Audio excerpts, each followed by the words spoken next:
আল্লাহকে কিভাবে ভয় করা উচিত?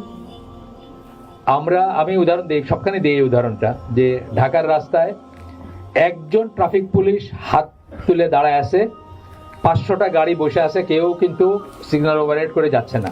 কেন? এই ট্রাফিক পুলিশকে মানে সারা জীবনে যা কামাই করবে ওটা তো 1 মাসে কামাই করে এমন বড় লোকও বসে আছে এখানে, অথবা তার চাকরি খাইতে পারে এমন সেক্রেটারি বা সচিবও বসে আছে, তাইলেও তারপরে কোনো ওভাররাইড করে না? একটা ভয় কাজ করে। কি ভয়? বেইজ্জত করবে, মামলা দিবে, ফাইন করবে। থাক বাবা, নিয়ম মানি আমি, সে হাত তুলে বসে আছে। আল্লাহ কত ব্যাপারে হাত তুলে বসে আছেন, সেই জিনিসগুলো আমরা করি দেখেন তো। আমরা সিনেমা দেখি, আমরা গান শুনি, আমরা ইয়াবা সেবন করি, আমরা আরো একটা কিছু করি, পর্নোগ্রাফি বা বাজে ছবি দেখি, সবকটাতে আল্লাহ হাত তুলে বসে আছেন না?